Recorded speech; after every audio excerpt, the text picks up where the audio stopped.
Vous écoutez le podcast des Escapades animalières, l'émission faite pour et avec des gens passionnés par l'animal, la nature et l'humain, et qui en font leur métier au quotidien.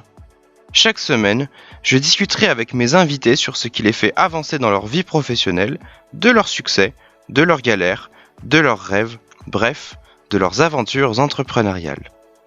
Bonjour et bienvenue dans ce nouvel épisode des Escapades animalières. Je suis Tristan Ferré, fondateur des Entrepreneurs Animaliers et je suis très heureux de vous retrouver pour cette émission. Aujourd'hui, on parle de ferme pédagogique et de médiation animale avec Sophie Lamidé, coordinatrice à la ferme pédagogique de Pontoise. Mais avant toute chose, ça va être le traditionnel petit appel à l'action. Vous seriez adorable si vous alliez me donner une évaluation 5 étoiles sur iTunes ou sur votre plateforme de podcast préférée. Alors à quoi ça sert ça ? D'abord à me faire très plaisir, et ça c'est déjà super, mais en plus c'est grâce à ça que je vais savoir ce que vous avez envie d'entendre dans les prochains épisodes.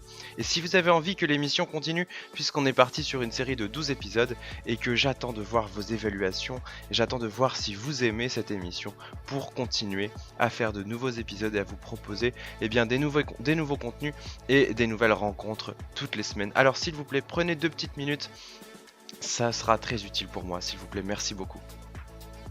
Et tout de suite, place à l'épisode. Nom de famille, Lamidé, prénom Sophie. Après avoir été secrétaire et bibliothécaire, vous avez été rattrapée par la passion des animaux. En tant qu'animatrice poney d'abord, puis comme responsable pédagogique à la ferme pédagogique du Piqueur, dans le magnifique domaine national de Saint-Cloud. Vous y passerez près de 10 ans. À votre actif, une maîtrise en sciences de l'éducation, un brevet fédéral d'encadrement équitation handicap mental, un BPGEPS, un diplôme universitaire en relations d'aide par la médiation animale, une formation Montessori. Quand on jette un œil à votre CV, il y a vraiment de quoi en faire complexer plus d'un. Pourtant, vous restez humble, femme de terrain, comme à vos débuts. La ferme de Pontoise verra ainsi le jour en 2013. Vous et les membres de votre association, les Herbes Folles, y mettrez toute votre énergie. Et quel résultat ! Aujourd'hui, la ferme de Pontoise est une institution et c'est devenu un modèle en son genre. Alors Sophie, est-ce que cette rapide présentation vous convient ? Oui, elle me convient parfaitement. Elle est même je suis plutôt surprise de vous entendre finalement. Je rajouterai simplement que depuis l'âge de 17 ans et jusqu'à la fin de mes études, j'ai fait de l'animation et en centre de loisirs, auprès d'enfants, dans des clubs enfants, et que ce métier d'animatrice, finalement, il a été le fil conducteur de mon parcours. Et si on parle justement de votre métier aujourd'hui, en quoi consiste votre métier aujourd'hui et qu'est-ce que vous avez fait pour en arriver là ? Mon métier aujourd'hui, je ne l'ai pas choisi. C'est-à-dire que c'est la vie qui m'a amenée là où je suis.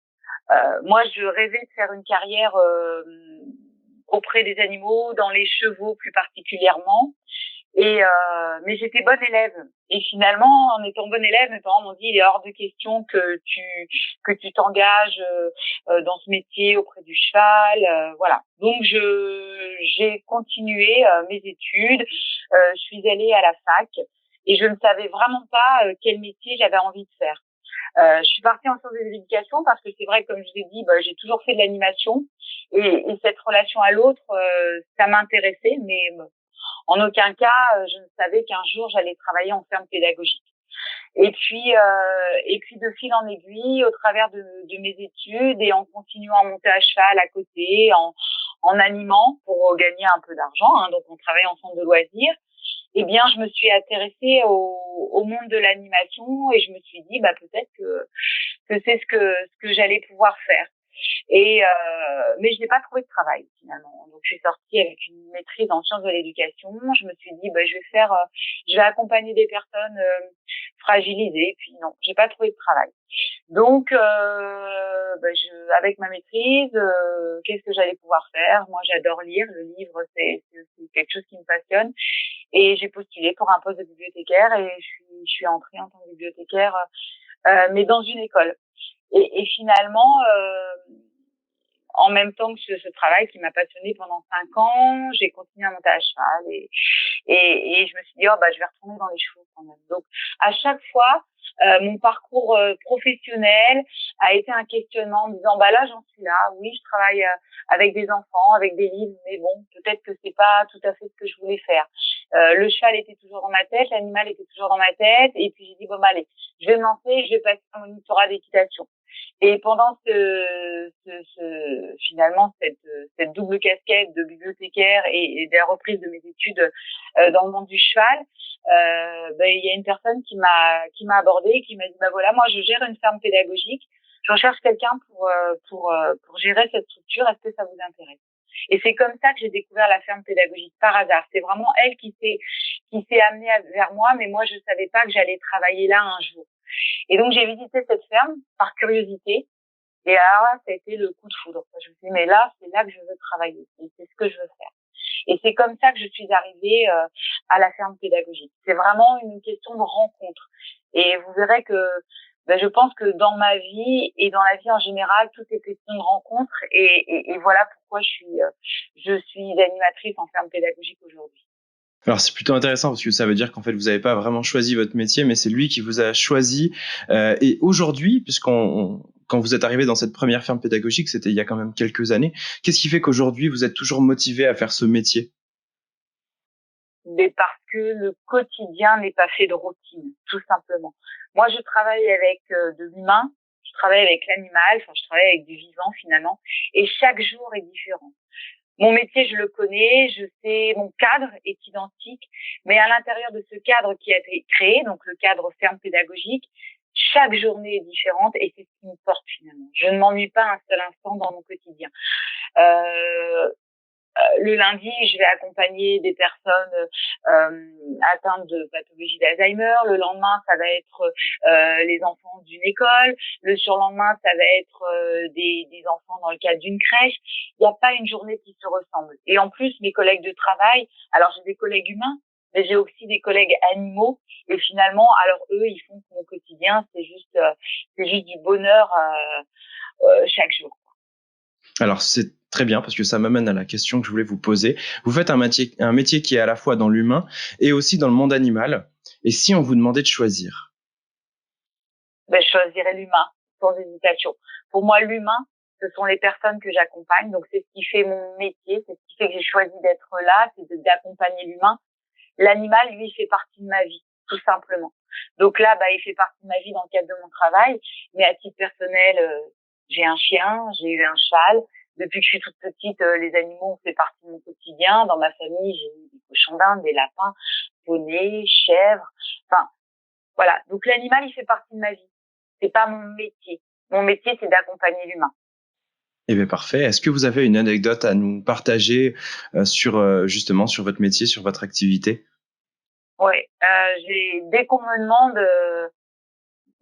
dès qu'on me pose cette question, comme vous le faites là, j'ai toujours cette expérience que j'ai vécue une fois avec un jeune enfant. Donc c'est un enfant qui venait à la ferme dans le cadre d'un hôpital de jour, un jeune garçon hyperactif déclaré, hein, donc qui venait à la ferme sur prescription médicale. Et ce jeune garçon était vraiment dépassé par cette maladie, hein, cet handicap. Et donc, il était un peu en orbite, comme j'appelle, dans la ferme. C'est-à-dire impossible de se poser. C'était très difficile pour lui d'être dans l'échange avec l'autre, etc. Et donc, il était dépassé par ça. Et il était vraiment en mal-être. Et un jour, il a pris le poney de la ferme il l'a pris par le cou, donc par l'encolure. Et il lui a chuchoté à l'oreille, toi au moins tu m'aimes. Et c'est vraiment, à chaque fois, c'est ça qui me revient à l'esprit quand j'accompagne mes bénéficiaires. C'est-à-dire que cet animal qui est non jugeant, eh bien, il permet à l'autre, quelle que soit sa spécificité, et là, pour ce jeune garçon, avec ce jeune garçon hyperactif, d'être aimé pour ce qu'il est. Voilà. Et ça résume bien effectivement l'amour qu'on peut avoir pour ce métier et pour ce secteur d'activité si spécifique, si spécial. Alors on arrive sur notre petit passage lecture et poésie. Sophie, vous avez choisi, je crois, un extrait d'un livre que tout le monde connaît. Tout à fait, j'ai choisi le Petit Prince. Alors ce livre, il est connu de tous, mais j'espère que tous ceux qui le connaissent l'ont lu et relu. parce qu'on le connaît, parce que c'est un incontournable de la littérature, mais je conseille à toutes les personnes qui nous écoutent de le lire ou de le relire s'il n'est déjà lu, parce que pour moi c'est vraiment c'est une bible. Moi, il est sur ma table de chevet, régulièrement je lis, je le refeuillette, parce qu'à plein de niveaux, il y a des lectures à différents niveaux de ce livre, à plein de niveaux on s'y retrouve, et pourquoi pas en termes pédagogiques, notamment ne serait-ce qu'avec ce fameux dessine-moi un mouton. Alors, est-ce que vous voulez nous lire votre passage? Oui. C'est alors qu'apparut le renard. « Bonjour, dit le renard. »« Bonjour, répondit poliment le petit prince, qui se retourna, mais ne vit rien. »« Je suis là, dit la voix, sous le pommier. »« Qui es-tu, dit le petit prince. »« Tu es bien joli. »« Je suis un renard, dit le renard. »« Viens jouer avec moi, lui proposa le petit prince. »« Je suis tellement triste. »« Je ne puis pas jouer avec toi, dit le renard. »« Je ne suis pas apprivoisé. »« Ah, pardon, dit le petit prince. » Mais après réflexion, il ajouta: « Qu'est-ce que signifie apprivoiser ?»« Je n'ai pas d'ici, dit le renard. Que cherches-tu ?»« Je cherche les hommes, dit le petit prince. »« Qu'est-ce que signifie apprivoiser ?»« Les hommes, dit le renard, ils ont des fusils et chassent. C'est bien gênant. Ils élèvent aussi des poules. C'est leur seul intérêt. Tu cherches des poules ?»« Non, dit le petit prince. Je cherche des amis. » Qu'est-ce que signifie apprivoiser ? C'est une chose trop oubliée, dit le renard. Ça signifie créer des liens. Créer des liens ? Bien sûr, dit le renard. Tu n'es encore pour moi qu'un petit garçon, tout semblable à 100 000 petits garçons. Et je n'ai pas besoin de toi. Et tu n'as pas besoin de moi non plus. Je ne suis pour toi qu'un renard semblable à 100 000 renards. Mais si tu m'apprivoises, nous aurons besoin l'un de l'autre. Tu seras pour moi unique au monde, et je serai pour toi unique au monde. Alors Sophie, revenons à nos moutons, les herbes folles et la ferme de Pontoise. Est-ce que vous pouvez nous dire un petit peu comment le projet s'est construit et qu'est-ce qui a fait qu'aujourd'hui c'est un projet à succès ? Eh bien, je vais juste rebondir sur le passage du Petit Prince que je vous ai lu. Je pense que toute une question de rencontre et le fait qu'une fois qu'on se rencontre, on a créé des liens. C'est un petit peu ça le projet des herbes folles. C'est-à-dire qu'à la base, nous sommes nous étions des collègues de travail, des copains. On défendait tous, on avait tous envie de défendre l'éducation et l'environnement, mais de la façon dont nous projetions dedans finalement, et on a décidé de créer les herbes folles pour ça. C'est-à-dire qu'on a créé cette association à part de nos parcours professionnels respectifs. On s'est dit allez, on fait une association, on va faire de l'éducation à l'environnement comme on en a envie, et puis peut-être qu'un jour, nos petites graines des herbes folles iront s'envoler quelque part. Et puis c'est ce qui s'est passé finalement. C'est que au début on faisait du bénévolat le week-end comme ça entre nous, on allait là où on nous demandait d'aller. Et puis il y a eu un appel à projet d'une commune, et on s'est dit allez, on répond à l'appel à projet. Alors c'est vrai que on n'y est allé qu'avec nos tripes parce qu'on n'avait que ça. On n'avait pas d'argent, on n'avait pas d'expérience en tant qu'association créée depuis longtemps, mais par contre on avait cette envie de défendre un projet avec notre cœur, quoi. Et donc on s'est présenté, l'association s'est présentée à l'appel à projet de la ferme pédagogique de Pontoise, et nous avons été retenus parmi d'autres concurrents. Finalement, c'est notre projet qui a été retenu. Et je pense sincèrement que ce qui a fait le succès, c'est que c'est notre cœur qui a parlé et qui a pu faire la différence. Nous, on n'avait rien à perdre quand on s'est présenté à cet appel à projet, et on est allé, on a mis nos cartes blanches sur la table, et je pense vraiment que c'est ce qui a payé dans le projet, quoi. Et un projet qui tourne et qui fonctionne depuis 2013, il me semble. C'est ça, oui. Donc la ferme a été créée, l'association Les Herbes Folles a été créée en 2011, et nous gérons la ferme pédagogique de Pontoise depuis 2013. Et c'est vrai que de 0 visiteur au démarrage, puisque c'est un lieu qui est sorti de terre, et c'est nous qui avons inauguré ce lieu, en 2019, nous étions à 28 000 visiteurs. Donc en effet, c'est un lieu qui fonctionne plutôt très bien.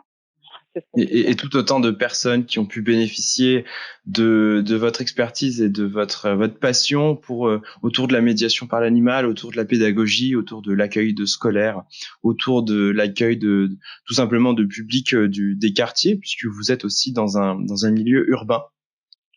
Oui, la ferme de Pontoise, on a fait de ce lieu un espace de vie où la rencontre avec l'autre est possible. On a fait un espace inclusif également parce que chez nous, on part du principe que ce n'est pas la personne qui arrive à la ferme qui doit s'adapter à l'environnement. Notre environnement est adapté, les professionnels sont formés et donc tout à chacun peut s'épanouir à la ferme, au contact de l'animal. Et ça, vraiment, c'est important. La ferme est implantée dans un quartier populaire de la ville. On a choisi, par exemple, de faire la gratuité le week-end pour que les habitants du quartier puissent bénéficier du lieu et que cette ferme de Pontoise, ce soit un petit peu leur ferme et que les animaux qui y habitent, ce soit un petit peu leurs animaux. Pour nous, c'est vraiment important. C'est un lieu inclusif et chacun, tout à chacun, peut s'épanouir dans ce lieu au contact de l'animal.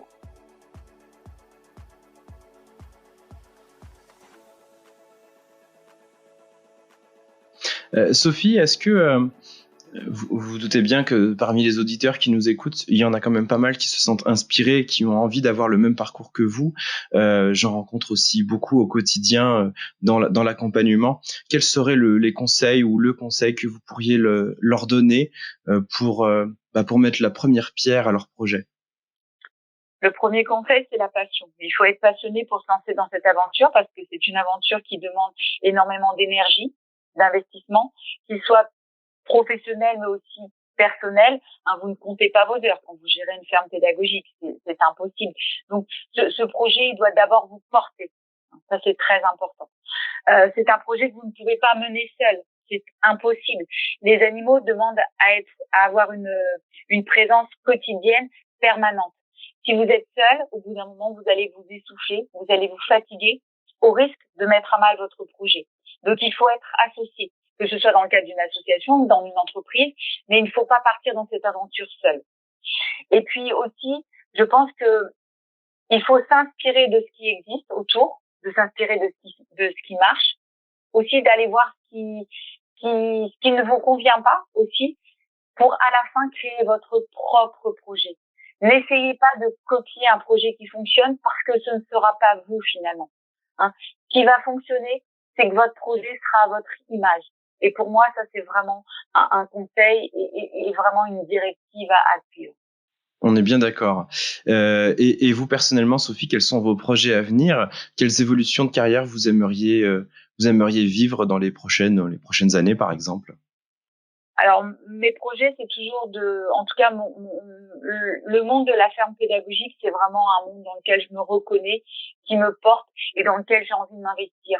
Mais c'est vrai que avec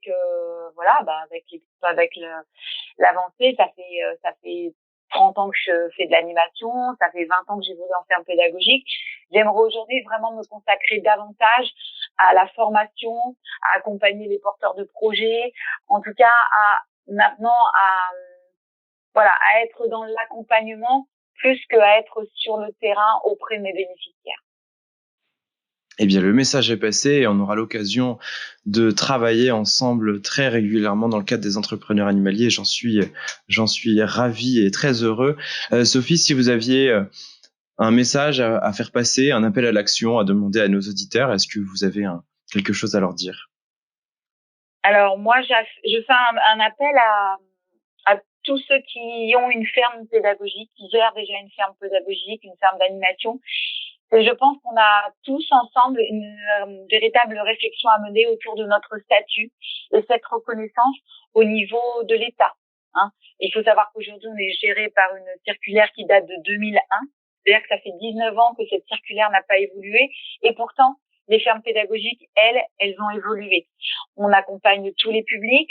On a parfois des bénéficiaires qui viennent dans le cadre de prescriptions médicales. Et au jour d'aujourd'hui, je pense que cette évolution, elle n'est pas représentée au niveau institutionnel. Et pour moi, l'appel à l'action, ce serait de se dire, est-ce qu'on réfléchirait pas tous ensemble à un regroupement des fermes pédagogiques dans le cadre d'une fédération, d'une association, pour pouvoir mener encore, enfin le terme n'est peut-être pas vrai, mais défendre encore mieux ce qu'on fait au quotidien. Et on aurait peut-être, par exemple, l'occasion d'en discuter autour du colloque des fermes pédagogiques, la place des fermes pédagogiques dans l'éducation à l'environnement et au-delà, qui sera organisé le 3 février avec vous à Pontoise. 3 février 2021, je précise pour ceux qui nous écouteraient peut-être après cet événement. Merci Sophie. Merci beaucoup Tristan, et puis peut-être à bientôt. Vous venez d'écouter un épisode du podcast Les Escapades Animalières. Si vous avez aimé son contenu et son format, s'il vous plaît, allez me donner une évaluation 5 étoiles sur iTunes ou sur votre plateforme de podcast préférée. Ça m'encouragera énormément à continuer l'émission et ça me donnera aussi des indices sur ce que vous avez envie d'écouter et d'entendre au cours de cette émission. Quant à moi, je vous retrouve la semaine prochaine pour un tout nouvel épisode des Escapades Animalières. À très bientôt et portez-vous bien.